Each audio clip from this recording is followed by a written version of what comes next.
domestic electronic manufacturing has grown rapidly. We are now exporting items like mobiles and chargers. For greater domestic value addition, we are withdrawing a few exemptions on part of chargers and sub-parts of mobiles. Further, some parts of mobiles will move from nil rate to a moderate 2.5%. Iron and steel.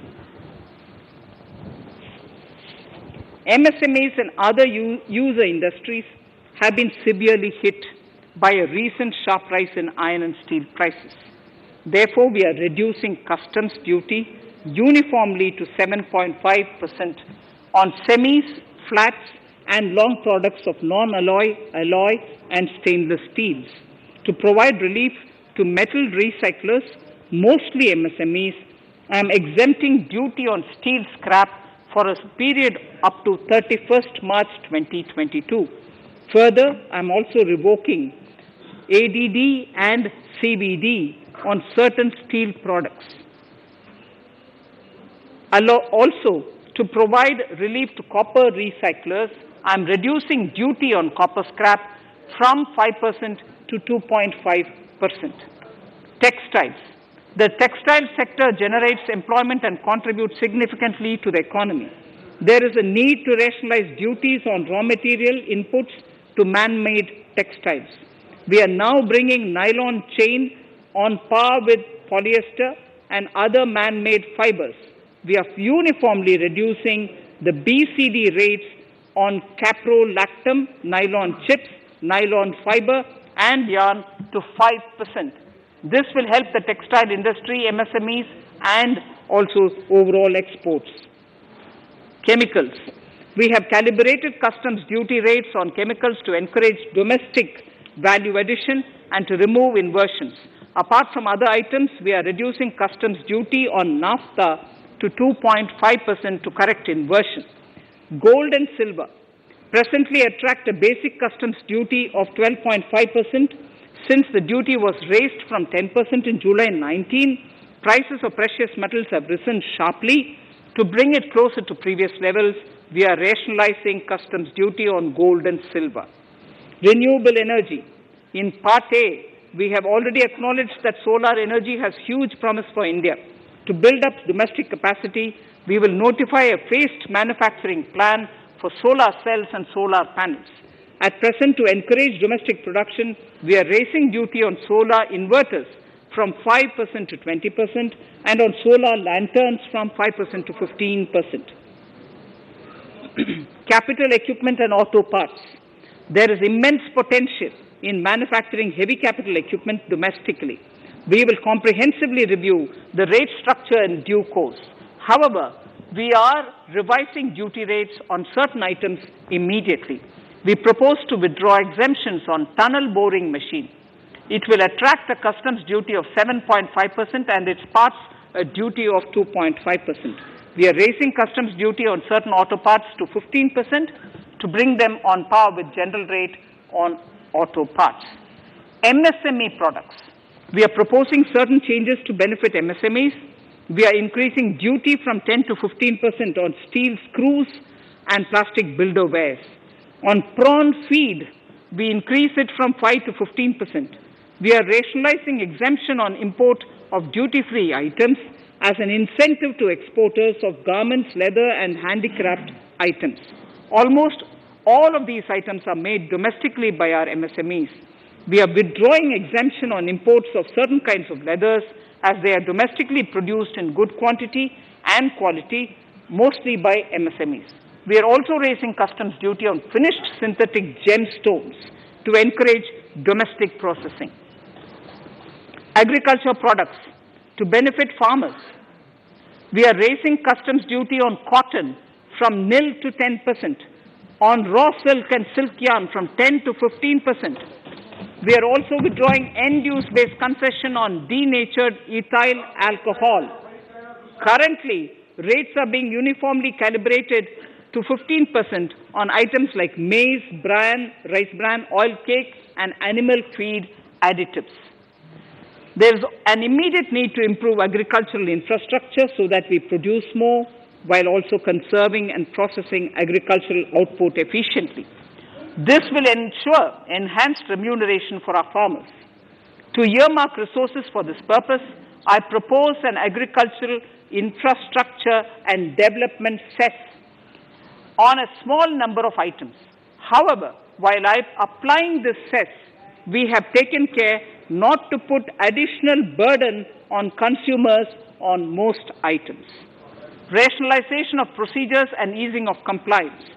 For a judicious application, we propose certain changes in the provisioning related to ADD, anti-dumping duty, and CVD, countervailing duty levies. To complete customs investigation, we are prescribing definite timelines. In 2020, we rolled out the Turant Customs Initiative, which brought in faceless, paperless, and contactless customs measures. With effect from September 2020, we have implemented a new procedure for administration of rules of origin. This has helped in putting a check on misuse of FTAs. The specific details of direct and indirect tax changes proposed are listed in the annexure to my speech. Honorable Speaker, sir, with these words, I commend the budget to this august House. Thank you.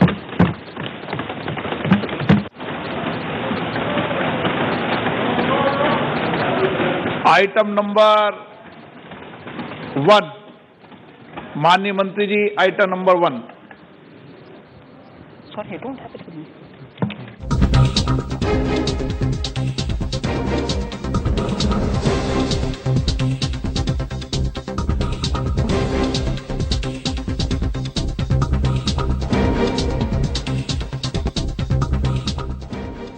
ಎರಡು 2021-22ನೇ ಸಾಲಿನ ಆಯವ್ಯಯ ಮಂಡನೆಯಾಗಿದೆ. ಕೇಂದ್ರ ವಿತ್ತ ಸಚಿವೆ ನಿರ್ಮಲಾ ಸೀತಾರಾಮನ್ ಸುಮಾರು 1 ಗಂಟೆ 50 ನಿಮಿಷಗಳ ತಮ್ಮ ಸುದೀರ್ಘ ಆಯವ್ಯಯವನ್ನು ಮಂಡಿಸಿದ್ದಾರೆ. ಮೇಲ್ನೋಟಕ್ಕೆ ಕೇಂದ್ರ ಸರ್ಕಾರ ತುಂಬ ದೊಡ್ಡ ರಿಸ್ಕ್ ಅನ್ನು ಈ ಸರ್ತಿ ತಗೊಂಡಿಲ್ಲ ಅಂತ ಅನಿಸ್ತಾ ಇದೆ. ಇರೋದ್ರಲ್ಲೇ ಸ್ವಲ್ಪ ಹಾಗೆ ಹೀಗೆ ಮಾಡಿ ಬ್ಯಾಲೆನ್ಸ್ ಮಾಡೋಣ ಅಂತಕ್ಕಂಥ ಲೆಕ್ಕಾಚಾರಕ್ಕೆ ಬಂದಂತೆ ಕಾಣ್ತಾ ಇದೆ. ಪ್ಲಾಸ್ಟಿಕ್ ಉತ್ಪನ್ನಗಳು, ಪೇಂಟ್ ಅಂದರೆ ಕೆಲವೊಂದು ವಿಚಾರಗಳಲ್ಲಿ ಸ್ವಲ್ಪ ಹೆಚ್ಚು ಕಡಿಮೆ ಮಾಡಿದ್ದಾರೆ. ಈಗ ಪೇಂಟ್ ಸ್ವಲ್ಪ ಬೆಲೆ ತಗ್ಗುತ್ತೆ ಅಂತಕ್ಕಂಥ ಮಾಹಿತಿ ಇದೆ. ಇನ್ನು ಕೃಷಿ ಸೆಸ್ ಅನ್ನು ಘೋಷಣೆ ಮಾಡಿದ್ದಾರೆ.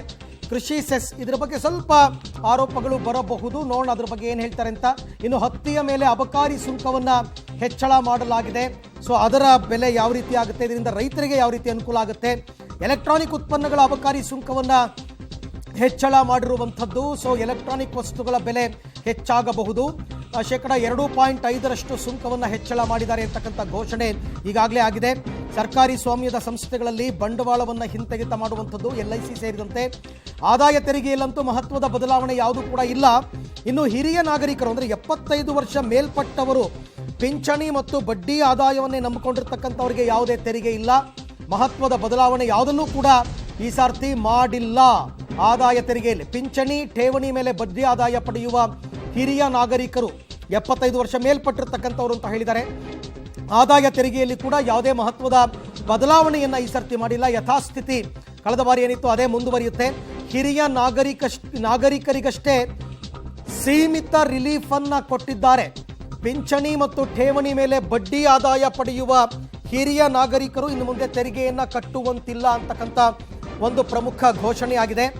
ಇನ್ನು ಕೃಷಿ ಬೆಂಬಲ ಬೆಲೆಯನ್ನು ಹೆಚ್ಚಳ ಮಾಡಿರ್ತಕ್ಕಂಥದ್ದು. ಆತ್ಮನಿರ್ಭರ್ ಭಾರತ್ ಯೋಜನೆಗಳಿಗೆ ಹೆಚ್ಚಿನ ಒತ್ತನ್ನು ಕೊಟ್ಟಿದ್ದಾರೆ. ಬೆಂಗಳೂರು ಮೆಟ್ರೋಗೆ 14,000 ಕೋಟಿ ಅನುದಾನವನ್ನು ನೀಡಿರೋದು. ಮತ್ತೆ 2 ಲಸಿಕೆಗಳು ಇದೇ ವರ್ಷದಲ್ಲಿ ಬರುತ್ತೆ ಅಂತಕ್ಕಂಥ ಘೋಷಣೆ, ಇದೆಲ್ಲವನ್ನ ಕೆಲವೊಂದೆಲ್ಲ ಮಾಡಿದ್ದಾರೆ. ಇನ್ನು ವ್ಯಾಕ್ಸಿನ್ಗೋಸ್ಕರ, ಕೊರೋನಾ ವ್ಯಾಕ್ಸಿನ್ಗೋಸ್ಕರ 35,000 ಕೋಟಿ ರೂಪಾಯಿಯನ್ನು ಮೀಸಲಿಡಲಾಗಿದೆ ಅಂತಕ್ಕಂಥದ್ದು. ಇವೆಲ್ಲವೂ ಕೂಡ ಕೆಲವೊಂದು ಮಹತ್ವದ ಘೋಷಣೆ ಈ ಬಾರಿಯ ಆಯವ್ಯಯದಲ್ಲಿ. ಓಕೆ, ಆದಾಯ ತೆರಿಗೆ ವಿಚಾರಕ್ಕೆ ಸಂಬಂಧಪಟ್ಟಂತೆ ಈಗಾಗಲೇ ಹೇಳಿದ್ದೀನಿ ನಾನು. ಪಿಂಚಣಿ ಮತ್ತು ಬಡ್ಡಿ ಆದಾಯ ಇರುವ, ಅಂದರೆ ಪಿಂಚಣಿಯ ಮೊತ್ತದ ಮೇಲಿನ ಬಡ್ಡಿ ಆದಾಯ ಇರುವ 75 ವರ್ಷ ಮೇಲ್ಪಟ್ಟವರಿಗೆ ಯಾವುದೇ ತೆರಿಗೆ ಕಟ್ಟೋ ಹಾಗಿಲ್ಲ. ಗೃಹ ಸಾಲದ ಮೇಲಿನ ಈಗಿರುವ ತೆರಿಗೆ ವಿನಾಯಿತಿ ಅದು ಇನ್ನೂ 1 ವರ್ಷವನ್ನು ವಿಸ್ತರಣೆ ಮಾಡಿದ್ದಾರೆ. ಮಾರ್ಚ್ 31, 2022ರವರೆಗೆ. ಸ್ಟಾರ್ಟಪ್ಗಳಿಗೆ ಇನ್ನೊಂದು ವರ್ಷ ತೆರಿಗೆ ರಜೆಯನ್ನು ಕೊಟ್ಟಿದ್ದಾರೆ. ಸ್ಟಾರ್ಟಪ್ಗಳೇನಿರುತ್ತೆ ಹೊಸದಾಗಿ ಆರಂಭ ಆಗ್ತಾ ಇರ್ತಕ್ಕಂಥವ್ರಿಗೆ ಇನ್ನೂ 1 ವರ್ಷ ತೆರಿಗೆ ರಜೆ. ಸಂಬಳ ಪಡೆಯುವ ವರ್ಗಕ್ಕೆ ತೆರಿಗೆ ರಿಲೀಫ್ ಇಲ್ಲ, ಆಮೇಲೆ ಶಾಕ್ ಕೂಡ ಇಲ್ಲ. ಯಥಾಸ್ಥಿತಿ ಕಳೆದ ವರ್ಷ ಯಾವ ರೀತಿ ಇತ್ತು ಅದೇ ರೀತಿ. ಆದಾಯ ತೆರಿಗೆಯಲ್ಲಿ ಯಾವುದೇ ಮಹತ್ವದ ಬದಲಾವಣೆಯನ್ನ ಮಾಡಿಲ್ಲ ಅಂತಕ್ಕಂಥದ್ದು. ಆದರೆ ತೆರಿಗೆಯಲ್ಲಿ ಸ್ವಲ್ಪ ಹಿರಿಯ ನಾಗರಿಕರಿಗೆ ರಿಲೀಫನ್ನು ಕೊಟ್ಟಿದ್ದಾರೆ. ಅದು ಒಂದು ಲೆಕ್ಕಾಚಾರದ ಪ್ರಕಾರ. ಇನ್ನು ಹೆಚ್ಚುವರಿ ಉಜ್ವಲ ಯೋಜನೆ, ಇದಕ್ಕೆ 9 ಕೋಟಿ ಕುಟುಂಬಕ್ಕೆ ಹೆಚ್ಚುವರಿಯಾಗಿ ಕಲ್ಪಿಸಿಕೊಡ್ತಾ ಇದ್ದಾರೆ. ಆಹಾರ ಧಾನ್ಯ ಖರೀದಿಗೆ ಹಣ ಮೀಸಲು ಅಂತ ಹೇಳುವ ಮುಖಾಂತರ MSP ಅದು ಇರುತ್ತೆ, ರೈತರೇನು ಅದು ಇರಲ್ಲ, ಇನ್ನು ಮುಂದೆ ನಮಗೆ ಸಿಗಲ್ಲ ಬೆಂಬಲ ಬೆಲೆ ಅಂತ ಇದ್ರು, ಇಲ್ಲ ಅದು ಇರುತ್ತೆ ಅಂತ ಹೇಳೋದಕ್ಕೆ ಆಹಾರ ಧಾನ್ಯ ಖರೀದಿಗೆ ಹಣವನ್ನು ಮೀಸಲಿಟ್ಟಿರ್ತಕ್ಕಂಥದ್ದು. APMCಗಳಿಗೆ ಅನುದಾನವನ್ನು ಬಿಡುಗಡೆ ಮಾಡ್ತೀವಿ ಅಂತ ಹೇಳೋದ್ರ ಮುಖಾಂತರ APMCಗಳು ಕೂಡ ಇರುತ್ತೆ ಅಂತ ತೋರಿಸುವಂತಹ ಲೆಕ್ಕಾಚಾರ. ಇದೆಲ್ಲವನ್ನು ಸ್ವಲ್ಪ ಬ್ಯಾಲೆನ್ಸ್ ಮಾಡಿದ್ದಾರೆ. ಆದರೆ ಟ್ಯಾಕ್ಸ್ ವಿಚಾರಕ್ಕೆ ಸಂಬಂಧಪಟ್ಟಂತೆ ಸಂಬಳ ಪಡೆಯುವ ವರ್ಗಕ್ಕೆ ಯಾವುದೇ ರಿಲೀಫ್ ಕೊಟ್ಟಿಲ್ಲ. ಹೊಸದಾಗಿ ಕೃಷಿ ಮತ್ತು ಮೂಲಭೂತ ಸೌಕರ್ಯ ಸೆಸ್ ಘೋಷಣೆ ಆಗಿದೆ. ಈಗ ಹೊಸದಾಗಿ ಕೃಷಿ ಮತ್ತು ಮೂಲಭೂತ ಸೌಕರ್ಯ ಆದಾಯ ತೆರಿಗೆಯಲ್ಲಿ ಯಾವುದೇ ಮಹತ್ವದ ಬದಲಾವಣೆ ಕೂಡ ಇಲ್ಲ. ಇದು ಟ್ಯಾಕ್ಸ್ ವಿಚಾರಕ್ಕೆ ಸಂಬಂಧಪಟ್ಟಂತೆ ಯಾವುದೇ ಮಹತ್ವದ ಬದಲಾವಣೆ ಇಲ್ಲ. ಇನ್ನು ಹಿರಿಯ ನಾಗರಿಕರಿಗಷ್ಟೇ ಸೀಮಿತ ರಿಲೀಫ್ ಸಿಕ್ಕಿದೆ.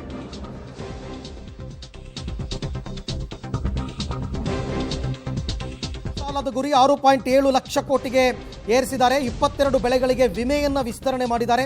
5 ಮೀನುಗಾರಿಕಾ ಬಂದರುಗಳನ್ನು ಮೇಲ್ದರ್ಜೆಗೆ ಏರಿಸ್ತೀವಿ ಅಂತ ಹೇಳಿದ್ದಾರೆ. ಹೊಸದಾಗಿ ಕೃಷಿ ಮತ್ತು ಮೂಲಭೂತ ಸೌಕರ್ಯ ಸೆಸ್ ಘೋಷಣೆ ಮಾಡಿದ್ದಾರೆ. ಹೊಸದಾಗಿ ಕೃಷಿ ಮತ್ತು ಮೂಲಭೂತ ಸೌಕರ್ಯ ಸೆಸ್, ಬಟ್ ಅದು ಯಾರಿಗೆ ಅಪ್ಲೈ ಆಗುತ್ತೆ ಅಂತಕ್ಕಂಥದ್ದನ್ನು ನಾವು ಕೂಡ ಕಾದು ನೋಡಬೇಕಾಗಿದೆ. ಇನ್ನು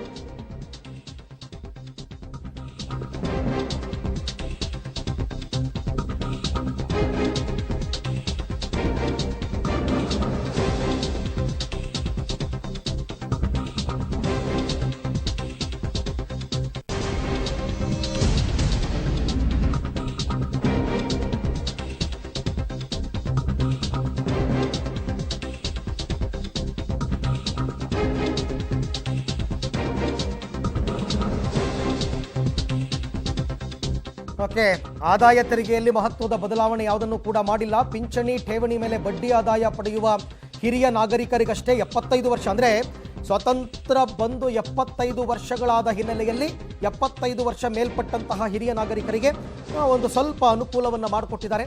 ಗೃಹ ಸಾಲದ ಮೇಲಿನ ಈಗಿರುವ ತೆರಿಗೆ ವಿನಾಯಿತಿ ಇನ್ನೂ 1 ವರ್ಷ ಮಾರ್ಚ್ 31, 2022 ತನಕ ಮುಂದುವರಿಯುತ್ತೆ ಅಂತಕ್ಕಂಥದ್ದು. ಸ್ಟಾರ್ಟಪ್ಗಳಿಗೆ ಇನ್ನೊಂದು ವರ್ಷ ತೆರಿಗೆ ರಜೆಯನ್ನು ನೀಡಲಾಗಿದೆ.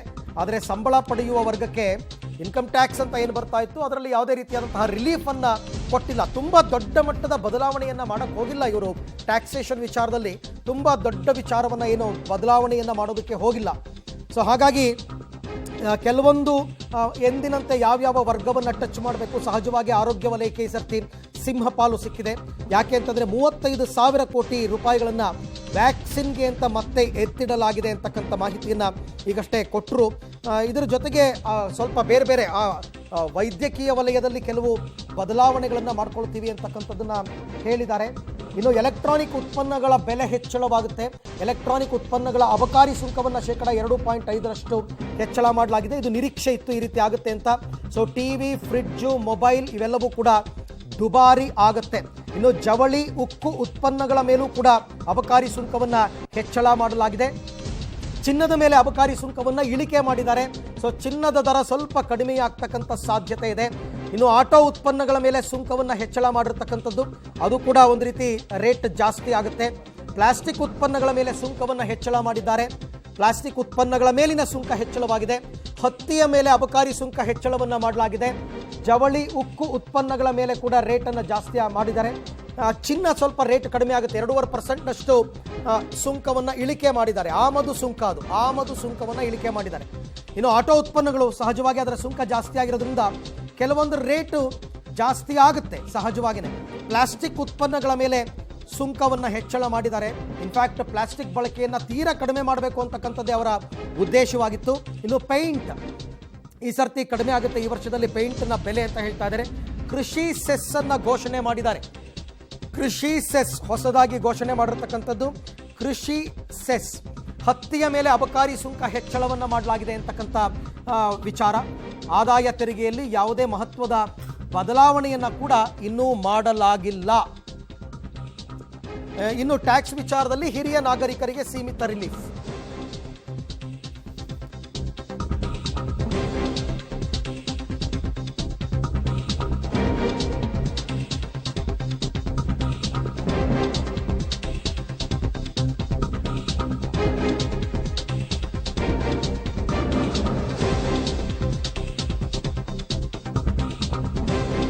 ಓಕೆ, ಈ ವಿಚಾರವಾಗಿ ತಜ್ಞರು ನನ್ನ ಜೊತೆ ಇದ್ದಾರೆ. ಚರ್ಚೆಯನ್ನ ಮುಂದುವರಿಸ್ತಾ ಇದ್ದೀವಿ. ಎಂದಿನಂತೆ ರುದ್ರಮೂರ್ತಿ ಅವರು ನಮ್ಮ ಜೊತೆ ಇದ್ದಾರೆ.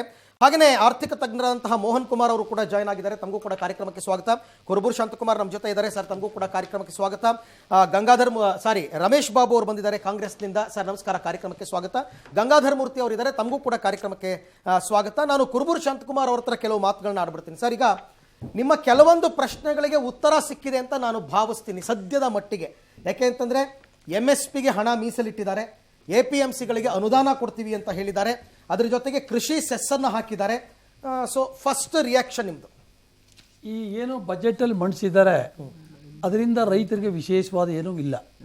ನಮಗೇನು ಬೇಕಾಗಿತ್ತು, ಬೆಂಬಲ ಬೆಲೆಗೆ ಶಾಸನ ಸ್ವರೂಪದ ಖಾತ್ರಿ ಕೊಡುವಂತ ವ್ಯವಸ್ಥೆ ಬೇಕಾಗಿದೆ. ಮುಂದಿನ ದಿನಗಳಲ್ಲಿ ಕೊಡ್ತಾರೆ. ಅಲ್ಲ, ಅದನ್ನ ಹೇಳ್ಬೇಕು ಅವರು. ಈಗ ಬೆಂಬಲ ಬೆಲೆ ಮೊದಲಿಂದನೂ ಕೂಡ ಇದೆ, ಖರೀದಿ ಮಾಡುವಂತ ಪ್ರಕ್ರಿಯೆ ಇದೆ, ಆದ್ರೆ ರೈತರಿಗೆ ಅನುಕೂಲ ಆಗ್ತಾ ಇಲ್ಲ. ಬೆಂಬಲ ಬೆಲೆ 1900 ರೂಪಾಯಿ ಸರಿಯಾದ ಬೆಲೆ ಇಲ್ಲ ಅಂತ MSP ನಿಗದಿ ಮಾಡೋದ್ರಿಂದ ಖರೀದಿ ಮಾಡ್ತಾ ಇಲ್ಲ ಸರ್ಕಾರ. ಸುಮ್ನೆ ರೈತರ ಮೂಗಿಗೆ ತುಪ್ಪ ಸೋರುವಂತ ಕೆಲಸ ಮಾಡಿದ್ದಾರೆ. ಇದೇನು ನಮಗೆ ಅನುಕೂಲ ಆಗುವಂತದ್ದಲ್ಲ. ನಾವು ಕೇಳ್ತಕ್ಕಂಥದ್ದು ಒಂದೇ ಪಾಯಿಂಟ್, ಶಾಸನ ಸ್ವರೂಪದ ಖಾತ್ರಿ. 1880 ರೂಪಾಯಿ ನಿಗದಿ ಮಾಡಿದ್ರೆ ಅದಕ್ಕಿಂತ ಕಡಿಮೆ ಆಗದೆ ಇರತಕ್ಕಂಥ ವ್ಯವಸ್ಥೆನ ನಿರ್ಮಾಣ ಮಾಡಬೇಕು. ಅದೊಂದು ನಿಮ್ಮ ಬೇಡಿಕೆ ಆಗಿತ್ತಲ್ವಾ? ಮುಖ್ಯವಾದ್ದು. ಮತ್ತೆ ಏನು ಈಗ ಸುಗ್ರೀವಾಜ್ಞೆ ಮೂಲಕ ಕಾಯ್ದೆಗಳು ತಂದಿದ್ದಾರೆ, ಅದು ವಾಪಸ್ ತಗೊಂಡಿದ್ರೆ ಇವೆರಡೇ ನಮ್ಮ ದೇಶದ ರೈತರಿಗೆ ಅನುಕೂಲ ಆಗುವಂತ ವಿಚಾರ ಇತ್ತು. ಈ ಬಜೆಟ್ ಅಲ್ಲಿ ಮಂಡಿಸಿರ್ತಕ್ಕಂಥದ್ದು ಖಂಡಿತವಾಗ್ಲೂ ಕೂಡ ರೈತರ ಮೂಗಿಗೆ ತುಪ್ಪ ಸರ್, ಮೊದಲನೇದಾಗಿ ಈ ಕೋವಿಡ್ ಟೈಮಲ್ಲಿ ಕೊಟ್ಟಿರುವಂತಹ ಈ ಬಜೆಟ್ ಏನಿದೆಯಲ್ಲ, 10 ಅಂಕಕ್ಕೆ ನಾನು 11 ಅಂಕ ಕೊಡ್ತೀನಿ ಸರ್. ಯಾಕೆ ಹೇಳ್ತಿದ್ದೀನಿ ಇದನ್ನ ಅಂದ್ರೆ, ಇಡೀ ದೇಶ ಅಲ್ಲ, ಇಡೀ ವಿಶ್ವವೇ ಈ ಕೋವಿಡ್ ಇಂದ ತತ್ತರಿಸೋಗಿದೆ. ಎಲ್ಲಿಂದ ತರ್ತೀರಾ ನೀವು ಇವಾಗ ಇನ್ಕಮ್ ಅನ್ನು, ಎಲ್ಲಿಂದ ತರ್ತೀರಾ ಅಂತ ನಾವು ಅಂತಹ ಸಮಯದಲ್ಲಿ, ಅಂತಹ ಸಂದರ್ಭದಲ್ಲಿ ಈ ಬಜೆಟ್ ಏನ್ ಕೊಟ್ಟಿದಾರಲ್ಲ, ಒಂದೇ ಒಂದು ಕಡೆ ಎಲ್ಲೂ ಕೂಡ ಟ್ಯಾಕ್ಸಸ್ ರೈಸ್ ಅನ್ನ ಮಾಡ್ಲಿಲ್ಲ. ನಾನು ಇವತ್ತು ತಾನೇ ಪಬ್ಲಿಕ್ ಟಿವಿಲೇ ಬೆಳಗ್ಗೆ ಹೇಳ್ತಾ ಇದ್ದೆ, ಯಥಾಸ್ಥಿತಿಯನ್ನ ಅವ್ರು ಕಾಪಾಡಿದ್ರೆ ಸಾಕು, ಹೊಸ ತೆರಿಗೆಗಳನ್ನ ತರೋದು ಬೇಡ ಅಥವಾ ಯಾವ್ದನ ವಿನಾಯಿತಿಗಳನ್ನ ಕೊಡೋದು ಬೇಡ, ಯಥಾಸ್ಥಿತಿ ಕಾಪಾಡಿ ಸಾಕು ಅಂತ.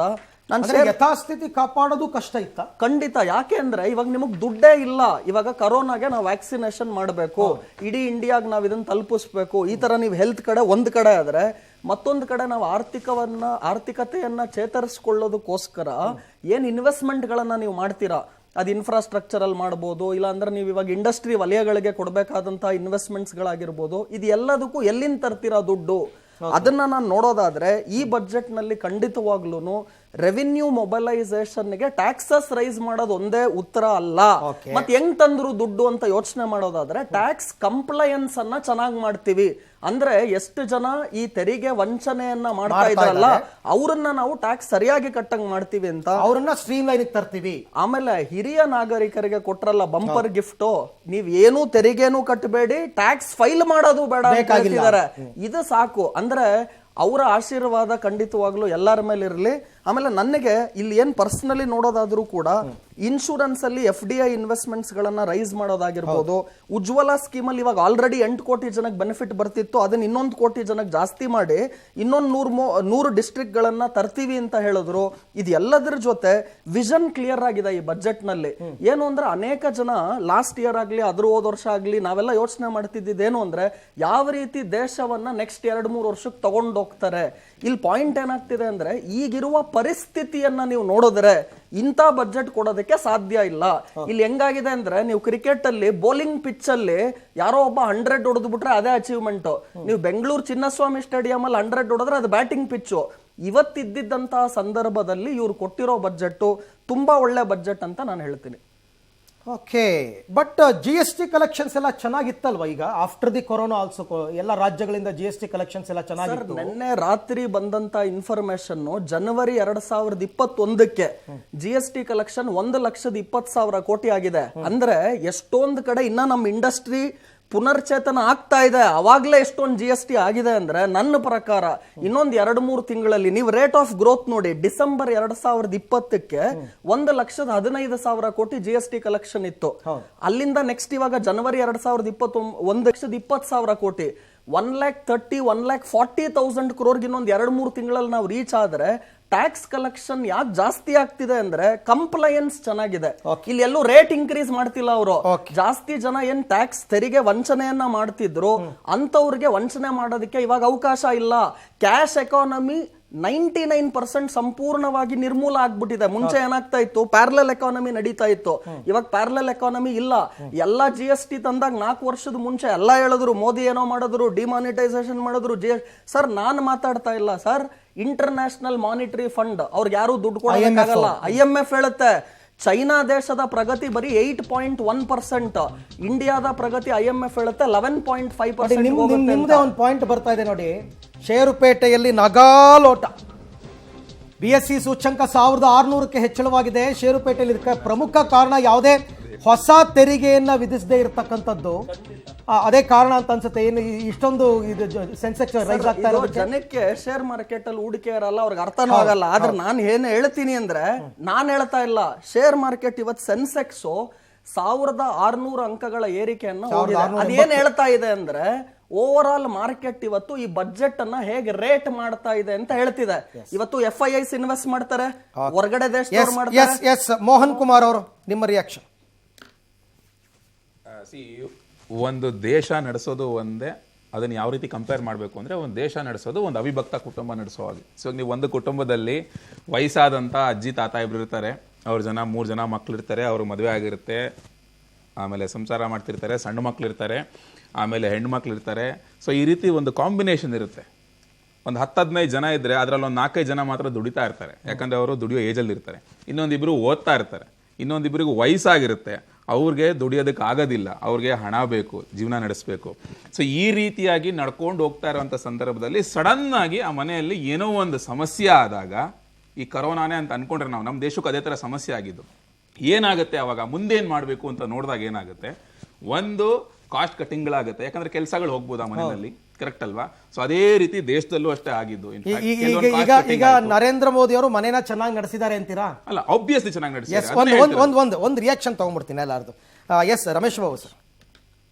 ಬಹುತೇಕ ಕೋವಿಡ್ ಕಾರಣಕ್ಕೋಸ್ಕರ ಇಡೀ ದೇಶ ಏನು ಎದುರು ನೋಡ್ತಾ ಇತ್ತು, ಒಂದು ಉತ್ತಮವಾದಂಥ ಬಜೆಟ್ನ ಕೊಡೋದ್ರಲ್ಲಿ ಕೇಂದ್ರ ಸರ್ಕಾರದ BJP ಸರ್ಕಾರ ಸಂಪೂರ್ಣವಾಗಿ ವೈಫಲ್ಯ ಆಗಿದೆ. ಭಾಳ ಪ್ರಮುಖವಾಗಿ ಕೃಷಿ ಚಟುವಟಿಕೆಗೆ ಉತ್ತೇಜನ ಕೊಡುವಂಥ ಕಾರ್ಯಕ್ರಮಗಳನ್ನ ಘೋಷಣೆ ಮಾಡ್ತಾರೆ ಅಂತೇಳಿ ಏನು ಆಸೆಯಿಂದ ನೋಡ್ತಾ ಇದ್ರು, ಯಾವುದೇ ತರಹದ ಉತ್ತೇಜನ ಕೊಡುವಂಥ ಕ್ರಮವನ್ನು ಮಾಡಿಲ್ಲ. ಹತ್ತಿ ಮೇಲೂ ಸಹ ಸುಂಕ ಹಾಕೋದು ಕೊಟ್ಟಿದ್ದಾರೆ ಅಂದರೆ ರೈತ ವಿರೋಧಿ ಆದಂಥ ಒಂದು ಬಜೆಟನ್ನು ಕೊಟ್ಟಿದ್ದಾರೆ. ಅದು ಮೊದಲನೇ ಪಾಯಿಂಟು. ಎರಡನೇ ಪಾಯಿಂಟು, ಇಡೀ ದೇಶದಲ್ಲಿ ನಿರುದ್ಯೋಗದ ಸಮಸ್ಯೆ. ಕೇಂದ್ರದಲ್ಲಿ BJP ಸರ್ಕಾರ ಬಂದಂಥ ಸಮಯದಲ್ಲಿ 2 ಕೋಟಿ ಉದ್ಯೋಗ ಸೃಷ್ಟಿ ಮಾಡೋ ಆಶ್ವಾಸನೆ ಕೊಟ್ಟಂಥ ಸರ್ಕಾರ ಇವತ್ತು ಉದ್ಯೋಗವನ್ನು ಹೆಚ್ಚು ಮಾಡ್ತೀವಿ ಅಂತೇಳಿ ಎಲ್ಲೂ ಸಹ ಅವ್ರು ಕೊಟ್ಟಿರ್ತಕ್ಕಂಥ ಬಜೆಟಲ್ಲಿ ಎಲ್ಲೂ ಸಹ ಬಂದಿಲ್ಲ. ಇನ್ನು ಭಾಳ ಪ್ರಮುಖವಾಗಿ ಕರ್ನಾಟಕಕ್ಕೆ ಕರ್ನಾಟಕದಿಂದ ರಾಜ್ಯಸಭಾ ಮೆಂಬರಾಗಿ ಏನು ಅನ್ಯಾಯ ಮಾಡಿದರೆ ಆಮೇಲೆ ಹೇಳ್ತೀನಿ. ನಾನು ಪ್ರಮುಖವಾಗಿ ಹೇಳ್ತಾ ಇರ್ತಕ್ಕಂಥದ್ದು, ಒಟ್ಟಾರೆ ಚಿತ್ರಣವನ್ನು ನೋಡೋಂಥ ಸಮಯದಲ್ಲಿ ಚುನಾವಣೆ ಉದ್ದೇಶ ಇಟ್ಕೊಂಡು ವೆಸ್ಟ್ ಬೆಂಗಾಲ್ಗೆ ಕೊಡ್ತಾರೆ, ತಮಿಳ್ನಾಡು ಕೊಡ್ತಾರೆ, ಅಸ್ಸಾಂಗೆ ಕೊಡ್ತಾರೆ, ಇನ್ನೊಂದು ಕೇರಳಕ್ಕೆ ಕೊಡ್ತಾರೆ. ಆಯಮ್ಮಂದು ಎಲ್ಲ ಒಂದು ಕಡೆ ಆಯಮ್ಮನ ರಾಜ್ಯದ ಪ್ರೇಮವನ್ನು ತೋರಿಸ್ತಾರೆ. ಯಾಕೆಂದರೆ ಎಲ್ಲ ಒಂದು ಕಡೆ ಅವರೇ ಹೇಳಿದ್ರು, ನಾನು ತಮಿಳ್ನಾಡು ಅಂದರೆ ನನಗೆ ಹೆಚ್ಚು ಪ್ರೀತಿ ಅಂತ. ಅದನ್ನು ಈ ಬಜೆಟಲ್ಲಿ ತೋರಿಸಿದ್ದಾರೆ. ಬಿಟ್ಟರೆ ಇಡೀ ದೇಶವನ್ನು ಒಟ್ಟಿಗೆ ಕರ್ಕೊಂಡು ಹೋಗುವಂಥ ಪ್ರಯತ್ನ ಆಗಲಿ, ಉದ್ಯೋಗವನ್ನು ಸೃಷ್ಟಿ ಮಾಡುವಂಥ ಪ್ರಯತ್ನವಾಗಲಿ, ಮೂಲಭೂತ ಸೌಕರ್ಯಗಳನ್ನ ಕೊಟ್ಟು ಅದರ ಮೂಲಕ ಉದ್ಯೋಗ ಸೃಷ್ಟಿ ಮಾಡುವಂಥ ಪ್ರಯತ್ನ ಆಗಲಿ, ಎಲ್ಲೂ ಸಹ ಈ ಬಜೆಟ್ ಅಲ್ಲಿ ಮಾಡಿಲ್ಲ. ಸಂಪೂರ್ಣವಾದಂಥ ವೈಫಲ್ಯವಾದಂಥ ಬಜೆಟ್. ಓಕೆ, ಗಂಗಾಧರ್ ಮೂರ್ತಿ ಅವರು. ಈಗ ದೇಶದ ಪ್ರಪಂಚದ ಎಲ್ಲ ಭಾಗದಲ್ಲೂ ಈ ಕೋವಿಡ್ ಬಂದಂಥ ಸಂದರ್ಭದಲ್ಲಿ ಭಾರತಕ್ಕೂ ಬಂದಿತ್ತು. 130 ಕೋಟಿ ಜನಸಂಖ್ಯೆ ಇರ್ತಕ್ಕಂಥ ಈ ಭಾರತದಲ್ಲಿ 1.5 ಲಕ್ಷ ಜನ ಸತ್ತು, ಹೇಗೋ ನಮ್ಮ ಪ್ರಕೃತಿ ಸಹಕಾರದಿಂದನೋ ಅಥವಾ ಇನ್ನು ಎಲ್ಲ ದೇಶದ ಡಾಕ್ಟರ್ಗಳು ಮತ್ತು ಇವ್ರ ಸಹಕಾರದಿಂದನೋ ಒಂದಷ್ಟು ಲೆವೆಲ್ಗೆ ಕೋವಿಡ್ ನಿಯಂತ್ರಣಕ್ಕೆ ಬಂತು. ಅದರ ನೆಪದಲ್ಲಿ, ಕೋವಿಡ್ ಬಂದಂಥ ನೆಪದಲ್ಲಿ ಈ ದೇಶದಲ್ಲಿ ಅತಿ ಹೆಚ್ಚು ಕಳ್ಕೊಂಡಿದ್ದು ಕಾರ್ಮಿಕರು. ಕೆಲಸಗಳು ಕಳ್ಕೊಂಡ್ರು, ಉದ್ಯೋಗಗಳಿಲ್ಲ.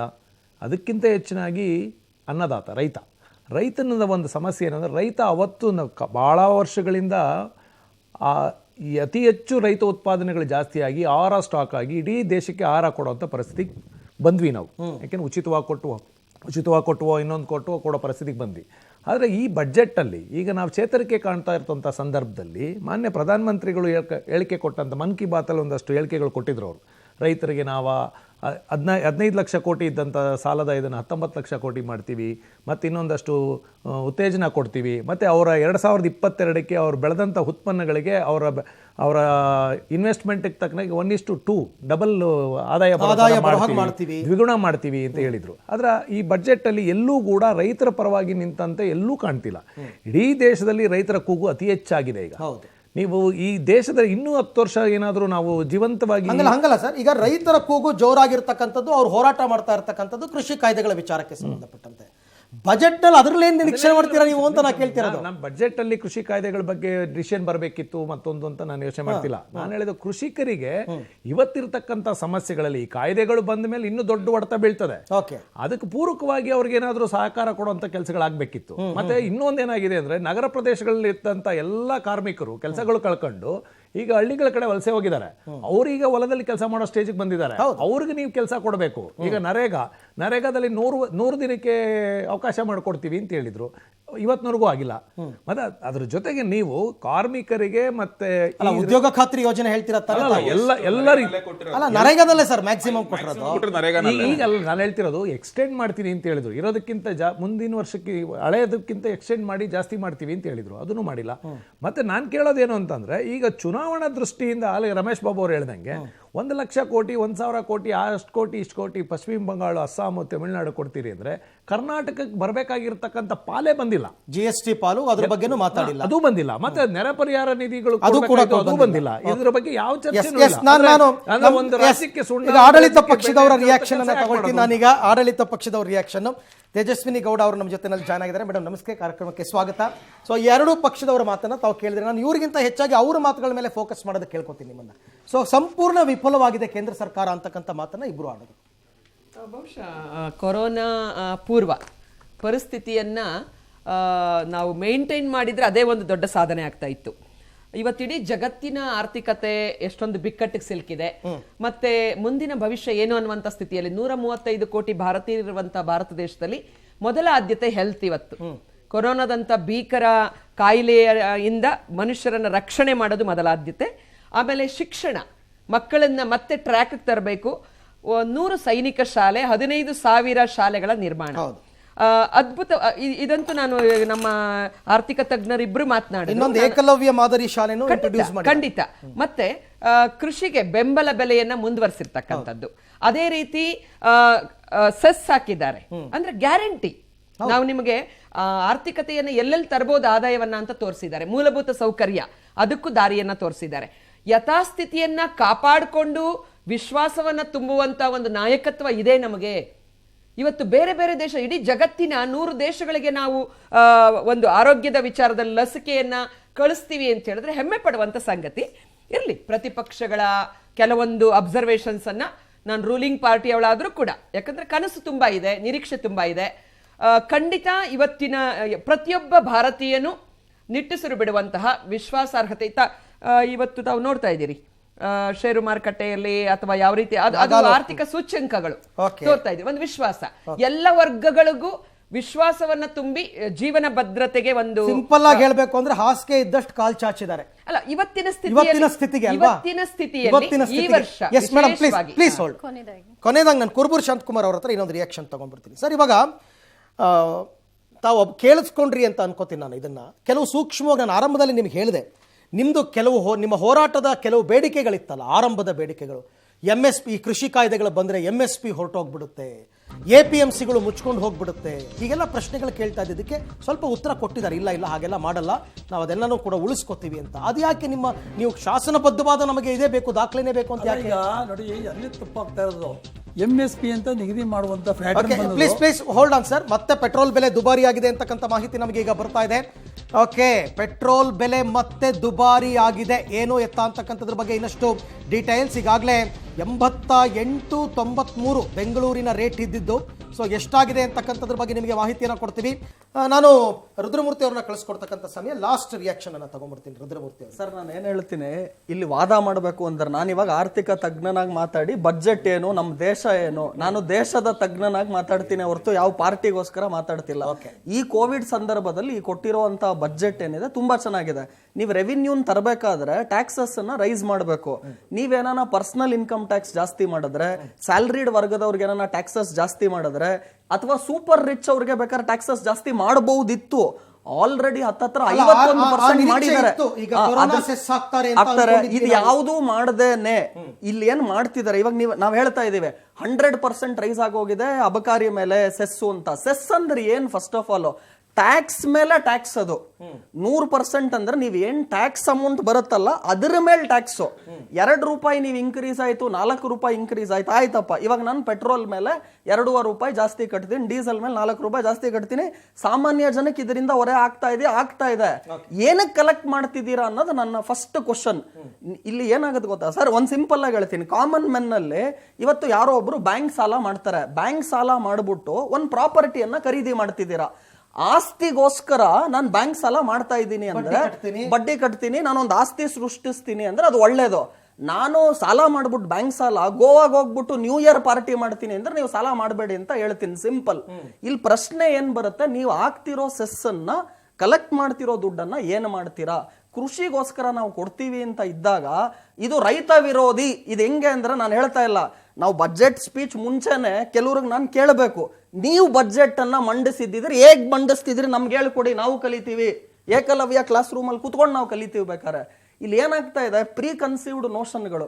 ನೋಡಿ ಸರ್, ಇವಾಗ್ಲೂ ಹೇಳ್ತೀನಿ, ದೇವೇಗೌಡರು ಪ್ರೈಮ್ ಮಿನಿಸ್ಟರ್ ಆಗಿದ್ದಾಗ ಕೊಟ್ಟಂತಹ ನೀತಿಗಳೇನೇನಿದೆ, ನಮ್ ಕಾವೇರಿಗೆ ಅವ್ರು ಹೋರಾಡಿರೋದು ಎಷ್ಟಿದೆ, ಅದೇ ತರ ಮನಮೋಹನ್ ಸಿಂಗ್ ಕಾಲದಲ್ಲಿ ಮಾಡಿರುವಂತಹ ಅನೇಕ ವಿಚಾರಗಳೇನಿದೆ ಎಲ್ಲವನ್ನ ನಾನು ಅಪ್ರಿಶಿಯೇಟ್ ಮಾಡ್ತೀನಿ. ದೇವೇಗೌಡರ ಅಂತ ಪ್ರೈಮ್ ಮಿನಿಸ್ಟರ್ ಎಲ್ಲೂ ಬರಲ್ಲ ಸರ್. ನಾವು ಅದನ್ನ ಮೋದಿಗೂ ಒಪ್ಕೊಳ್ಳೋಣ, ಮೋದಿ ಬಿಟ್ಟು ಇನ್ನೊಬ್ರು. ಈಗ ನನ್ಗೆ ಒಂದು ಪ್ರಶ್ನೆಗೆ ಉತ್ತರ ಕೊಟ್ಬಿಡಿ, ನಾನು ಆಮೇಲೆ ಎಲ್ಲರ ಹತ್ರ ಬರ್ತೀನಿ ಸರ್. ಪೆಟ್ರೋಲ್ಗೆನೋ 2.5 ರೂಪಾಯಿ ಮತ್ತೆ ಡೀಸೆಲ್ಗೆ 4 ರೂಪಾಯಿ ಅಂದ್ರಲ್ಲ, ಹೆಂಗ್ ಲೆಕ್ಕ ಅದು ಸರ್? ಇಲ್ಲಿ ಸೆಸ್ ಫೈನಲ್ ಆಗಿ ಟ್ಯಾಕ್ಸ್ ಅಮೌಂಟ್ ಏನ್ ಬರುತ್ತೆ ಹತ್ತತ್ರ ನಾನು ಹೇಳಿದೆ 70% ಟ್ಯಾಕ್ಸೇಷನ್ ಏನ್ ಬರ್ತಾ ಇದೆ, ಆ ಟ್ಯಾಕ್ಸ್ ಮೇಲೆ ಕಟ್ಟಿ ಆಲ್ರೆಡಿ ಕ್ಯಾಲ್ಕುಲೇಟ್ ಮಾಡಿ 2.5 ರೂಪಾಯಿ ರೈಸ್ ಆಗುತ್ತೆ ಅಂತ ಹೇಳಿದ್ದಾರೆ. ಈಗ ಉದಾಹರಣೆ 1 ಲೀಟರ್ ಖಂಡಿತ 1 ಲೀಟರ್ ಉದಾಹರಣೆಗೆ ನಮಗೊಂದು 88 ರೂಪಾಯಿ ಇತ್ತು ಬೆಂಗಳೂರಲ್ಲಿ ಪೆಟ್ರೋಲ್ ಅಂದ್ರೆ ಈಗ 90 ರೂಪಾಯಿ ಆಗುತ್ತೆ ಅಷ್ಟೇ. ಅದು ಜನರಿಗೆ ಬೇಕಾಗಿರೋದು. ಸೊ ಪೆಟ್ರೋಲ್ ಬೆಲೆ ಎಷ್ಟು ಹಾಕಿಸ್ಕೊಂಡ್ರು 2.5 ರೂಪಾಯಿ ಜಾಸ್ತಿ ಅನ್ಕೊಂಡ್ಬಿಡ್ತಾರೆ. ಇಲ್ಲ ಲೀಟರ್ಗೆ ಮಾತಾಡ್ತಿರೋದು. ಓಕೆ ರುದ್ರಮೂರ್ತಿ ಅವರೇ, ಥ್ಯಾಂಕ್ ಯು ನಮ್ಮ ಜೊತೆ ಜಾಯ್ನ್ ಆಗಿದ್ದಕ್ಕೆ ಇಲ್ಲಿ ತನಕ. Fine, thank you. ಎಸ್, ಈಗ ತೇಜಸ್ವಿನಿ ಅವರ ಹತ್ರ ಬರ್ತೀನಿ. ಎಸ್ ಮೇಡಮ್, ಬಹಳ ದೊಡ್ಡ ಆರೋಪವನ್ನು 3 ಜನ ಮಾಡಿದ್ರು. ಆರಂಭದಲ್ಲಿ ಕೋಡಿಹಳ್ಳಿ ಚಂದ್ರಶೇಖರ್ ಅವರು ರೈತರ ಹೆಸರಲ್ಲಿ ಯಾಕೆ ಸಿಂಪತಿ ತಗೋತಿದ್ದೀರಾ, ಇದು ಪ್ರಶ್ನೆ ಅವ್ರು ಕೇಳಿದ್ದು. ಎರಡನೇದು, ದೂರದೃಷ್ಟಿ ಇರದಂತಹ ಬಜೆಟ್ ಇದು. ಆಯ್ತಾ, ಇದ್ರ ಬಗ್ಗೆ ತಮ್ಮ ರಿಯಾಕ್ಷನ್? ಇಲ್ಲ, ಕೋಡಿಹಳ್ಳಿ ಚಂದ್ರಶೇಖರ್ ಅವರು ಸಹಜವಾಗಿ ರೈತರ ಬಗೆಗಿನ ಕಾಳಜಿಯಿಂದ ಅವರು, ಹೌದು ನಾವು ರೂಲಿಂಗ್ ಪಾರ್ಟಿ, ನಮ್ಮನ್ನ ಕೆಣಕಬೇಕು, ನಮ್ಮನ್ನ ಪ್ರಶ್ನಿಸಬೇಕು, ಆ ಅಭಿವ್ಯಕ್ತಿ ಸ್ವಾತಂತ್ರ್ಯವನ್ನು ನಾನು ಗೌರವಿಸ್ತೀನಿ. ಅಟ್ ದಿ ಸೇಮ್ ಟೈಮ್ ಅವ್ರಿಗೂ ಗೊತ್ತಿದೆ ದೇಶ ಇವತ್ತಿನ ಪರಿಸ್ಥಿತಿಯಲ್ಲಿ ಏನಿದೆ, ಸಂಪನ್ಮೂಲಗಳನ್ನು ಯಾವ ಮೂಲಗಳಿಂದ ತರಬೇಕು. ನಾವೆಲ್ಲರೂ ಕೃಷಿಕ ಕುಟುಂಬದಿಂದ ಬಂದಿದ್ದೀವಿ. ನಮ್ಮ ಮೋಹನ್ ಅವರು ಹೇಳಿದಾಗೆ ಮನೆಯನ್ನು ನಡೆಸಬೇಕು ಅಂತಂದ್ರೆ ಸಂಪನ್ಮೂಲಗಳ ಕ್ರೋಢೀಕರಣ ಇನ್ನು ಚೇತರಿಸ್ಕೊತಾ ಇದ್ದೀವಿ. ಪುಣ್ಯಕ್ಕೆ ಲಸಿಕೆ ಬಂದಿದೆ, ಲಸಿಕೆಯನ್ನ ಇಡೀ ದೇಶವಾಸಿಗಳಿಗೆ ಕೊಡಬೇಕು, ನಾವಿನ್ನು ಫ್ರೀ ಕೊಡಿ ಅಂತ ಕೇಳ್ತಾ ಇದ್ದೀವಿ. ಯಾಕಂದ್ರೆ ನಮ್ಮ ದೇಶದ ಪರಿಸ್ಥಿತಿ ಹಾಗಿದೆ. ಮೊದಲು ಆರೋಗ್ಯ, ನಂತರ ಶಿಕ್ಷಣ, ನಾನು ಹೇಳಿದೆ ಆಹಾರ ಭದ್ರತೆ, ಮತ್ತೊಂದು ಕಡೆ ದೇಶದ ಭದ್ರತೆನೂ ನೋಡ್ಬೇಕಲ್ಲ ಅರವಿಂದ್. ಈಗ ಡಿಫೆನ್ಸ್ ಎಕ್ಸ್ಪೆಂಡಿಚರ್ ನೀವು ಕಡಿಮೆ ಮಾಡಕ್ಕಾಗತ್ತಾ? ಚೈನಾದ ಜೊತೆ ನಾವು ಚಾನ್ಸ್ ತಗೊಳಕ್ಕಾಗತ್ತಾ? ಪಾಕಿಸ್ತಾನದ ಜೊತೆ ಚಾನ್ಸ್ ತಗೊಳಕ್ಕಾಗತ್ತಾ? ಯಾವುದನ್ನು ಕಡಿಮೆ ಮಾಡೋಣ ಹೇಳಿ. ಹೌದು, ಸ್ವಲ್ಪ ಒಂದು ಚೂರು ಸುಖವಾಗಿ ಬದುಕೋದನ್ನು ಒಂಚೂರು ಕಾಂಪ್ರಮೈಸ್ ಮಾಡಿಕೊಂಡು, ಯಾಕಂದ್ರೆ ಆಹಾರದ ಜೊತೆ ಆಹಾರ ಉತ್ಪನ್ನ, ಕೃಷಿ ಚಟುವಟಿಕೆಗಳು, ಕೃಷಿಕರಿಗೆ ನಾವು ಶಕ್ತಿ ತುಂಬದೇ ಇದ್ರೆ ಊಟಕ್ಕೆ ಊಟ ಮೊದಲು ಬೇಕಲ್ಲ. ಶ್ರೀಮಂತಂಗೆ ಊಟ ಬೇಕು, ಬಡವನಿಗೂ ಬೇಕು. ಮತ್ತೆ ಈ ಸಾಮಾಜಿಕ ಭದ್ರತಾ ಕಾರ್ಯಕ್ರಮಗಳು ಏನ್ ಮಾಡೋದು? ಅಸಹಾಯಕರಿಗೆ ಪೆನ್ಷನ್ ಕೊಡಬೇಕು, ಆಮೇಲೆ ವಿಧವೆಯರಿರ್ಬೋದು, ಬಡ ಮಕ್ಕಳಿಗೆ ಎಜುಕೇಶನ್ ಕೊಡಬೇಕು. ಇದನ್ನ ಯಾವ್ದಾದ್ರು ಮುಟ್ಟಕ್ಕಾಗತ್ತಾ? ಈಗ ಎಲ್ಲೋ ಒಂದು ಕಡೆ ನಾವೆಲ್ಲರೂ ಉಳ್ಳವರು ಒಂದು ಸ್ವಲ್ಪ ಸ್ಯಾಕ್ರಿಫೈಸ್ ಮಾಡಬೇಕು. ಹೌದಪ್ಪ, ಪಬ್ಲಿಕ್ ಟ್ರಾನ್ಸ್ಪೋರ್ಟ್ ಉಪಯೋಗಿಸೋಣ. 4 ಕಾರ್ ಇಟ್ಕೊಳ್ಳೋರು ಒಂದು ಕಾರಿನ ಬಗ್ಗೆ ಚಿಂತನೆ ಮಾಡಿ. ಸರ್ವೈವಲ್ ಪ್ರಾಬ್ಲಮ್ ಆಯ್ತು. ಪೆಟ್ರೋಲ್ ಡೀಸೆಲ್ ವಿಚಾರದಲ್ಲಿ ನಿಜವಾದ ಹೊಡೆತ ಇನ್ನೂ ಇದೆ. ಅಲ್ಲ ನನ್ನ ಸನ್ಮಿತ್ರ ಕೇಳಲಿಕ್ಕೆ ನೋಡಿ, ಇನ್ನು ನನ್ನ ಕನಸು ನೋಡಿ, ಇಂಟರ್ಲಿಂಕಿಂಗ್ ಆಫ್ ರಿವರ್ಸ್, ನದಿ ಜೋಡಣೆ ಆಗ್ಬೇಕು ಕೃಷಿ ಕ್ಷೇತ್ರಕ್ಕೆ. ಇನ್ನು ಭಾರತ ಇವತ್ತು ಬಹಳ ನಮಗೆ ಒಂದು ಒಳ್ಳೆಯ ಸ್ಥಿತಿ ಇದೆ, ಭಾರತ ಗ್ರೋತ್ ಆಗೋದಿಕ್ಕೆ. ಇವತ್ತು ವರ್ಲ್ಡ್ ಅಲ್ಲಿ ಭಾರತಕ್ಕೆ ಒಳ್ಳೆ ಇದನ್ನ ತಗೊಂಡಿದೀವಿ, ಲೀಡರ್ಶಿಪ್ ನಾವು ತಗೊಂಡಿದೀವಿ. ನಮ್ಮಲ್ಲಿ ಅಷ್ಟು ಏನು ಒಂದು ಮಾನವ ಸಂಪನ್ಮೂಲ ಇದೆ. ಅದೇ ರೀತಿ ಉದ್ಯಮಿಗಳಿಗೆ, ಮಧ್ಯಮ ವರ್ಗದವರಿಗೆ ಎಲ್ಲೂ ಈಗ ಫಸ್ಟ್ ಸರ್ವೈವಲ್. ಈ ಬಡ್ಜೆಟ್ ಅನ್ನ ದಯಮಾಡಿ ಇದು ಯಾವುದೇ ಏನು ಕಿರೀಟಕ್ಕೆ ಪುಕ್ಕ ಸಿಕ್ಕಿಸ್ಕೊಳ್ಳುವಂತ ಶಬಾಷ್ಗಿರಿ ಪಡೆಯುವಂತದ್ದಲ್ಲ. ಈ ವರ್ಷ ಭಾರತದ ಆರ್ಥಿಕತೆಯನ್ನ ಒಂದು ಸ್ಥಿರವಾಗಿ ಭದ್ರತೆಯಿಂದ ನಾವು ಇಟ್ರೆ ಅದೇ ಒಂದು ದೊಡ್ಡ ಸಾಧನೆ. ಆ ನಿಟ್ಟಿನಲ್ಲಿ ನನ್ಗನ್ಸುತ್ತೆ ಸ್ವಲ್ಪ ಒಂಚೂರು ಶಿಸ್ತಿನ ಜೀವನ ಆಗ್ಬಹುದು. ಈಗ ಒಂದು 25 ಲೀಟರ್ ಉಪಯೋಗಿಸಕ್ಕಂಥವ್ರು 20 ಲೀಟರ್ ಉಪಯೋಗಿಸಬಹುದು. ಪ್ರಾಬ್ಲಮ್ ಅಂತ ಹೇಳಿದೆ ಅಂತಂದ್ರೆ, ಯಾರಿಗೆ ಪ್ರಾಬ್ಲಮ್ ಆಗುತ್ತೆ ಗೊತ್ತಾ ಮೇಡಮ್, ನೀವು ಹೇಳ್ದಂಗೆ 4 ಕಾರ್ ಇಟ್ಕೊಂಡಿರೋರಿಗೆ ಇದು ಪ್ರಾಬ್ಲಮೇ ಅಲ್ಲ. ಹಂಗೆ ನೋಡಕ್ ಹೋದ್ರೆ 4 ಕಾರ್ ತಗೊಂಡಿರ್ತಕ್ಕಂಥ ಶಕ್ತಿ ಇರೋ ವ್ಯಕ್ತಿ ಅವ್ನು ಪೆಟ್ರೋಲು ಡೀಸೆಲ್ ಹಾಕಿಸ್ಕೊತಾನೆ, ಅವ್ನು ಓಡಿಸ್ಕೊತಾನೆ. ಯಾರಿಗೆ ಗೊತ್ತಾ, ಈ ಬಾಡಿಗೆ ಹೊಡಿತಾರೆ ನೋಡಿ, ಅವ್ರಿಗೆ ಪ್ರಾಬ್ಲಮ್ ಆಗುತ್ತೆ. ಟ್ರಾನ್ಸ್ಪೋರ್ಟೇಷನ್ ಮಾಡ್ತಕ್ಕಂಥವ್ರಿಗೆ ಪ್ರಾಬ್ಲಮ್ ಆಗುತ್ತೆ. 25 ರೂಪಾಯಿ. ಇವತ್ತು ಬೆಳಿಗ್ಗೆ ಒಬ್ರು ಮಾತನಾಡ್ತಾ ಇದ್ರು, ಒಬ್ಬ ಆಟೋ ಡ್ರೈವರ್ ಮಾತನಾಡ್ತಾ ಇದ್ರು ಪಬ್ಲಿಕ್ ಟಿವಿನಲ್ಲಿ. ಮಿನಿಮಮ್ ಚಾರ್ಜ್ 25 ರೂಪಾಯಿ ಏನೋ ಇದೆ ಅವ್ರಿಗೆ. ಒಂದು ಆಟೋ ಹತ್ತು ಕೂತ್ಕೊಂಡ್ರೆ 25 ರೂಪಾಯಿ. ಅದನ್ನ 4 ವರ್ಷದಿಂದ ನೀವು ಬದಲಾಯಿಸಿಲ್ಲ, ಬಟ್ 4 ವರ್ಷದಲ್ಲಿ ಡೀಸೆಲ್ ಪೆಟ್ರೋಲ್ ಎಷ್ಟು ಸತಿ ಜಾಸ್ತಿ ಆಯಿತು ಅಂತ ಕೇಳಿದ್ರು. ಅಂಥವ್ರನ್ನ ನಾವು ದೃಷ್ಟಿಯಲ್ಲಿ ಇಟ್ಕೊಂಡಾಗ ಅವ್ರಿಗೆ ಸಮಸ್ಯೆ ಆಗಿದೆ. ಈಗ ಗ್ರಾಹಕರು ಯಾರು? ಸಾಮಾನ್ಯರೇ. ಲಾಜಿಕ್ ಪ್ರಶ್ನೆ ಕೇಳಿದ್ರೆ ಆಟೋದಲ್ಲಿ ಜನ ಬರೋದಕ್ಕೆ ತಾನೆ. ಹೌದು. ಈಗ ದೇಶನೇ ಸಂಕಷ್ಟದಲ್ಲಿದೆ, ಇಡೀ ಜಗತ್ತು ಆರ್ಥಿಕ ಸಂಕಷ್ಟದಲ್ಲಿದೆ. ಭಾರತ ಒಂದು ದೊಡ್ಡ ದೇಶ, ಅತಿ ಹೆಚ್ಚು ಮಧ್ಯಮ ವರ್ಗದವರು, ಸಣ್ಣ ಕಡು ಬಡವರು ಇರ್ತಕ್ಕಂಥ ದೇಶ. ಇದು ಪ್ರಗತಿಯನ್ನು ಮಾಡಬೇಕು, ನಾವು ಸಾಮಾಜಿಕ ಭದ್ರತಾ ಕಾರ್ಯಕ್ರಮಗಳನ್ನು ಕೊಡಬೇಕು, ರಿಯಾಯಿತಿಯನ್ನು ಕೊಡಬೇಕು, ನಮಗೆ ಇದು ಬೇಕು, ಪ್ರಗತಿನೂ ಆಗ್ಬೇಕು. ಅಂದ್ರೆ ಸ್ವಲ್ಪ ಎಲ್ಲ ಒಬ್ಬರ ಜೇಬಿಗೆ. ಈಗ ನೋಡಿ, ಚಿನ್ನ ಬೆಳ್ಳಿ ದುಬಾರಿ, ಸ್ವಲ್ಪ ಕಡಿಮೆ ಹಾಕೊಳ್ಳಿ ಬಿಡಿ, ತಾಳಿ ಕಾಂಪ್ರಮೈಸ್ ಮಾಡ್ಕೊಳಕ್ ಆಗಲ್ಲ, ಬಟ್ ಎಕ್ಸ್ಟ್ರಾ ಕಡಿಮೆ ಮಾಡ್ಕೋಬೇಕಾಗತ್ತೆ. ಇನ್ನೇನ್ ಮಾಡೋದು? ಚಿನ್ನ ಬೆಳ್ಳಿ ಬಗ್ಗೆ ಸ್ಯಾಲರಿಡ್ ಕ್ಲಾಸ್ ಅಂದ್ರೆ ನೀವಾಗ ನಿಮ್ ಜೀವನ ಕಷ್ಟ ಇಲ್ವಾ, ನಮ್ ಜೀವನ ಕಷ್ಟ ಇಲ್ವಾ? 30% ಇವಾಗ ನಾವೆಲ್ಲ, ನಮ್ ಬಾಬು ಅವರಾಗಿರ್ಲಿ ಅಥವಾ ನಾವೆಲ್ಲರೂ ಕೂಡ ಸ್ಯಾಲರಿಡ್ ಪೀಪಲ್ ರಾಜಕಾರಣದಲ್ಲಿದ್ರು, 30% ಕಟ್ ಆದಾಗ ಸಹಜವಾಗಿ ಮನೆಯಲ್ಲಿ ಆ ಬಡ್ಜೆಟ್ ಏನ್ ಪರಿಸ್ಥಿತಿ ನಮಗ್ ಗೊತ್ತಿದೆ. ಮಕ್ಕಳ ಎಜುಕೇಶನ್ ಇರ್ಬೋದು, ಅಥವಾ ನೋಡಿ ಮನೆ ಮೇಲೆ ಸಾಲ, ಬ್ಯಾಂಕ್ಗಳದು ನೋಡಿ, ಎಲ್ಲರಿಗೂ ಕಷ್ಟ ಇದೆ. ಬಟ್ ಕೃಷಿಕರಿಗೆ ಕಾರಣ ನಮ್ಮ ಚಂದ್ರಶೇಖರ್ ಜಿ ಹೇಳಿದ್ರು, ಹೇಳದೇ ಇದ್ರು ಗೊತ್ತಾಗುತ್ತೆ. ಚೆಕ್ ಮಾಡಿ ಒಂದ್ ನಿಮಿಷ. ಪೆಟ್ರೋಲ್ ಡೀಸೆಲ್ ರೇಟ್ ಮೇಲೆ ಹೋಗೋದಿಲ್ಲ, ಎಕ್ಸಿಸ್ಟಿಂಗ್ ಇದ್ರಲ್ಲೇ ಟ್ರಾನ್ಸ್ಫರ್ ಆಗುತ್ತೆ ಅಂತ ಯಾರೋ ಮೆಸೇಜ್ ಹಾಕ್ಯಾರ. ಒಂದ್ಸಲಿ ಚೆಕ್ ಮಾಡಿ ನೋಡಿ. ಅದು ಓಕೆ, ಅದನ್ನು ಕ್ರಾಸ್ ಚೆಕ್ ಮಾಡೋಣ. ಪೆಟ್ರೋಲ್ ಡೀಸೆಲ್ ರೇಟ್ ಏನೋ ಜಾಸ್ತಿ ಆಗಲ್ಲ, ಇರೋ ಬೆಲೆನಲ್ಲೇ ಅದು ಸೆಸ್ ಅಡ್ಜಸ್ಟ್ ಆಗುತ್ತೆ ಅಂತ. Let me cross check. ನಾನು ಮತ್ತೆ ಕೋಡಿಹಳ್ಳಿ ಚಂದ್ರಶೇಖರ್ ಅವ್ರ ಹತ್ರ ಬರ್ತೀನಿ. ಸರ್, ತಾವಂದ್ರಿ ಕೃಷಿಕರ ಹೆಸರಿನಲ್ಲಿ ಇವರು ಸಿಂಪತ್ತಿ ತಗೋತಾ ಇದ್ದಾರೆ, ಕೃಷಿ ಸೆಸ್ ಹಾಕಿದ್ದಕ್ಕೆ ತಮಗೆ ಸಿಟ್ಟಾಗ್ಬಿಟ್ಟು. ಮೊದಲೇನಿತ್ತು ಗೊತ್ತಾ, ಆಕ್ಚುಲಿ ಇವತ್ತು ಬೆಳಗ್ಗಿನ ನಿರೀಕ್ಷೆ ಕೋವಿಡ್ ಸೆಸ್ ಹಾಕ್ತಾರೆ ಅಂತ ಇತ್ತು. ಕೃಷಿಕರ ಹೆಸರಲ್ಲಿ ಇದನ್ನ ಸೆಸ್ ಹಾಕ್ಬಿಟ್ರೆ ನಿಮಗೆ ಸಿಂಪತಿ ತಗೋತಾರೆ ಅಂದ್ರೆ, ಒಂದ್ ವೇಳೆ ಕೋವಿಡ್ ಸೆಸ್ ಹಾಕಿದ್ರೆ ಏನ್ ಹೇಳ್ತಾ ಇದ್ರಿ ನೋಡಿ? ಕೋವಿಡ್ ಅಂದ್ರೆ ಕೊರೋನಾ ಪೇಷಂಟ್ಗಳ ಹೆಸರಲ್ಲಿ ಇವರು ಸಿಂಪತಿ ಗಿಟ್ಟಿಸ್ಕೊತಾ ಇದ್ದಾರೆ ಅಂತಿದ್ರಾ? ಇಲ್ಲ, ಒಂದು ಸರ್ಕಾರ ನೇರವಾಗಿ ತನ್ನ ವಿಚಾರವನ್ನು ಸ್ಪಷ್ಟಪಡಿಸ್ಬೇಕು. ಇಲ್ಲಿ ನಮ್ಮನ್ನೇನಂತ ತಿಳ್ಕೊಂಡಿದ್ರಿ? ನಾವು ಸಿಟಿಜನ್ಸ್ ಅಲ್ವಾ? ನಾವು 85 ಕೋಟಿ ಜನ ನಾವು ಪೆಟ್ರೋಲ್ ಬಳಕೆ ಮಾಡಲ್ವಾ, ಡೀಸೆಲ್ ಬಳಕೆ ಮಾಡಲ್ವಾ? ನಮ್ಗೇನಾದ್ರೂ ರಿಯಾಯಿತಿ ಕೊಟ್ಟಿದ್ದೀರಾ? ಅಂದ್ರೆ ರೈತರಿಗೆ ಏನಾದ್ರು ಅಲ್ಲಪ್ಪ, ಪೆಟ್ರೋಲ್ ಡೀಸೆಲ್ಗೆ ಏನಾದ್ರು ರಿಯಾಯಿತಿ ಇದೆಯಾ? ನನಗೆ ನಾನು ನಿಮ್ಮಂಗೆ ಪೆಟ್ರೋಲ್ ಡೀಸೆಲ್ ಖರೀದಿ ಮಾಡುವಾಗ ರೈತರಿಗೆ ಆದಾಯ ತೆರಿಗೆನೇ ಬರಲ್ಲ. ಅರೆ, ಪೆಟ್ರೋಲ್ ನೀವು ಆದಾಯ ತೆರಿಗೆ ಸಪರೇಟ್ ಆಗಿ ಕಟ್ಟೋದು ಬೇರೆಯಪ್ಪ. ನೀವು ಪೆಟ್ರೋಲ್ ಮೂಲಕನೇ ದರೋಡೆ ಮಾಡ್ಬಿಡ್ತಾರಲ್ಲ ನಮ್ದು. ನೋಡಿ, ನಾನೇನ್ ಹೇಳ್ತಾ ಇದ್ದೀನಿ ಅಂದ್ರೆ, ಭಾರತ ಸರ್ಕಾರ ಎಲ್ಲೋ ಪಲಾಯನವು ಅದ ಮಾಡ್ತಾ ಇದ್ದೀರಿ. ನೀವು ಕೊಟ್ಟಂತ ಮಾತನ್ನ ನಡೆಸ್ಕೊಂತ ಇಲ್ಲ. ವಿದೇಶದಲ್ಲಿ ಅಕ್ರಮ ದುಡ್ಡಿದೆ, ತಗೊಂಬಂದ್ರೆ ನೀವು ಅಕೌಂಟ್ ಓಪನ್ ಮಾಡ್ಕೊಳ್ಳಿ.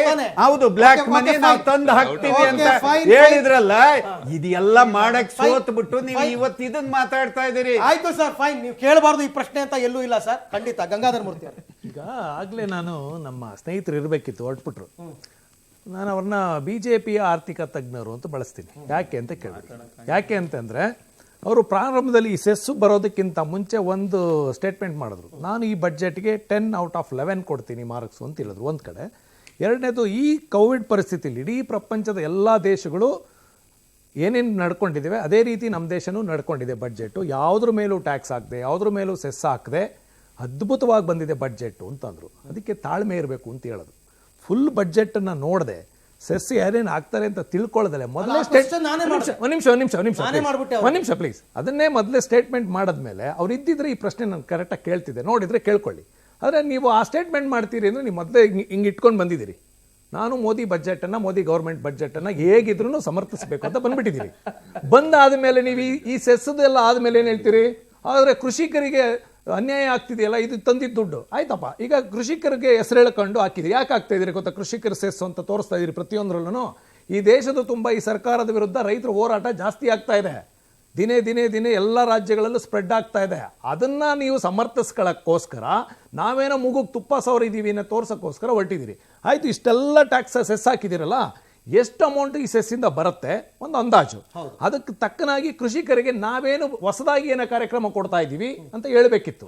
ಎಲ್ಲಾನ ಹೇಳಿದಾರ? ಎಲ್ಲೂ ಒಂದು ವರ್ಡ್ ಹೇಳಿಲ್ಲ. ಈ ಕೃಷಿ ದಯವಿಟ್ಟು ಪ್ಲೀಸ್ ಸರ್, ದಯವಿಟ್ಟು ನಾನು ಕಂಪ್ಲೇಂಟ್ ಮಾಡಕ್ಕೆ ಹೇಳಿದೆ ಬೇಡ ಅಂತ. ನೀವು ಮಾತಾಡೋವರೆಗೂ ನಾನು ಯಾವುದು ಅಲ್ಲ ಸರ್, ಡಿಸ್ಕಷನ್ ಬೇರೆ ಕಡೆ ಹೋಗುತ್ತೆ. ಅದು ಎಕ್ಸ್ಟ್ರಾ ಆಗೋದಿಲ್ಲ ಪೆಟ್ರೋಲ್ ರೇಟ್ ಅಂತ ಹೇಳ್ತಾ ಇದ್ದಾರೆ. ಬಿಜೆಪಿ ಹೋಗ್ತಾರ ಗೌರ್ಮೆಂಟ್ ಹಾಗಂತ ನೀವು ಹೆಂಗಂದ್ರೆ ಮಾತಾಡ್ಕೊಳ್ಳೋದಲ್ಲ ಸರ್. ರಾಂಗ್ ಇನ್ಫಾರ್ಮೇಶನ್ ಜನಕ್ಕೆ ಹೋಗೋದು ಬೇಡ. ಚೆಕ್ ಮಾಡಿ ಮಾತಾಡಿ. ನಾನು ಬಿಜೆಪಿ ಗವರ್ಮೆಂಟ್ ಬಜೆಟ್ ಬಗ್ಗೆ ಮಾತಾಡ್ತಿದ್ದೀನಿ. ನೀವು ಆರ್ಥಿಕ ಚೆಕ್ ಮಾಡಿ ಅಂತ ಹೇಳಿದೀನಿ ಸರ್. ಅದನ್ನ ರೀಚೆಕ್ ಮಾಡಿ ಅಂತ ಹೇಳಿದೀವಿ. ಜಾಸ್ತಿ ಆಗಲ್ಲ ಅಂತಾನು ಯಾರು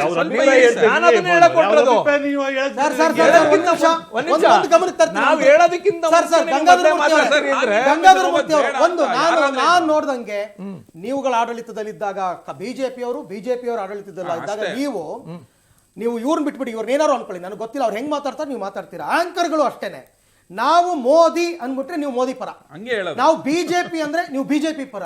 ತಾಳ್ಮೆ ನನಗೂ ನಿಮಗೆ ಇಲ್ಲ ಅನ್ನೋ ಹೇಳ್ತಿರೋದು ಸರ್. ಒಂದ್ ನಿಮಿಷ ನಿಮಗೆಲ್ಲ ನಾನು ಹೇಳ್ತಾ ಇರೋದು, ಅದಕ್ಕೆ ಮೊದಲೇ ಜನರಲೈಸ್ ಆಗಿ ಒಂದು ಹೇಳಿಕೆ ಕೊಟ್ಬಿಟ್ಟೆ. ಎಲ್ಲರೂ ಹೇಳಿದ್ದಾರೆ, ಬಿಜೆಪಿ ಅವರು ಹೇಳಿದ್ದಾರೆ ನಮಗೆ, ನೀವು ಕಾಂಗ್ರೆಸ್ ವಕ್ತಾರರು, ನೀವು ಜೆಡಿಎಸ್ ವಕ್ತಾರರು, ಬಿಜೆಪಿ ಅವರು ಹೇಳಿದ್ದಾರೆ ನಮಗೆ. ಒಂದೇ ನಿಮಿಷ ಯಾಕೆ ಹೀಗೆ ನಮ್ಗೆ ಯಾಕೆ ಅಂತ ಹೇಳ್ಬಿಡ್ತೀನಿ ಕೇಳಿ. ಆಗ್ಲೇ ರಮೇಶ್ ಬಾಬು ಅವರು ರಿಯಾಕ್ಟ್ ಮಾಡ್ತಿದ್ದಾಗ ಅವ್ರು ಮಧ್ಯಕ್ಕೆ ಬಂದ್ರು. ಮಧ್ಯಕ್ಕೆ ಬಂದಾಗ ಇವರು ನೀವು ಬಿಜೆಪಿ ವಕ್ತಾರ ತರ ಮಾತಾಡ್ಬಿಡಿ ಸುಮ್ನಿರಿ ಅಂತ ತಕ್ಷಣ ನಾನು ಬಿಜೆಪಿ ವಕ್ತಾರ ಆದ್ರೆ ನಾನು ಖುಷಿ ಪಡ್ತೀನಿ ಅಂದ್ರು. ನಾನು ಖುಷಿ ಪಡ್ತೀನಿ.